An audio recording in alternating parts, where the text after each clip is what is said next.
And, of course, we must think of manipulatory possibilities of television.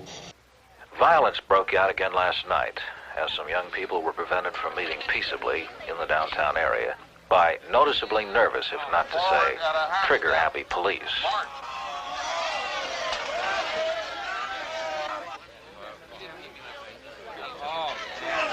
Frank Bushman, attorney for the young people who are to be arraigned in court tomorrow morning, pointedly remarked on this overreaction by the police.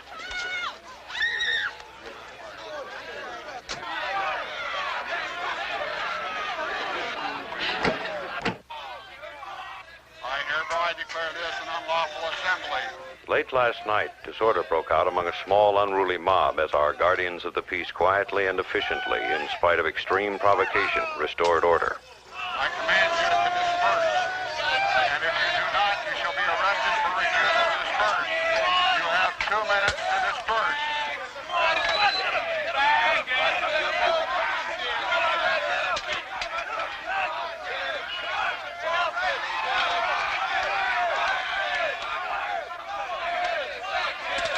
It is important that our courts make an example of these hoodlums and hand out the kind of sentences they so richly deserve.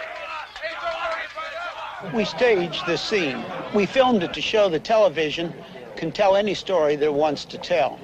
In both versions, the action was the same, and the actors did exactly the same things.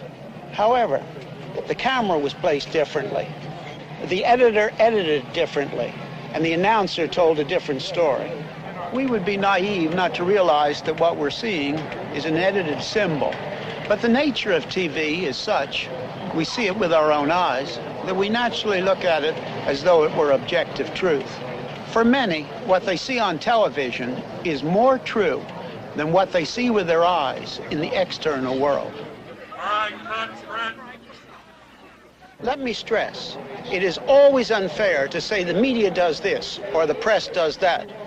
There are always individuals or individual publications, for example, that are not included in the generalization. But the mass media can be used by an authoritarian manipulating government or an elite. The elite gives the arbitrary absolutes, and then not only TV, but all the mass media can be used for manipulation.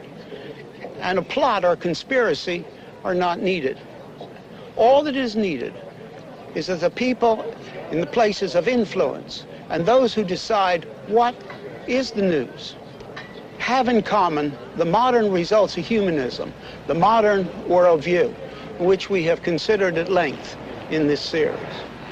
When the perspective, the worldview of the elite coincides with some of the influential news carriers, it does not have to be all, then either consciously or unconsciously, the media becomes an instrument for manipulation.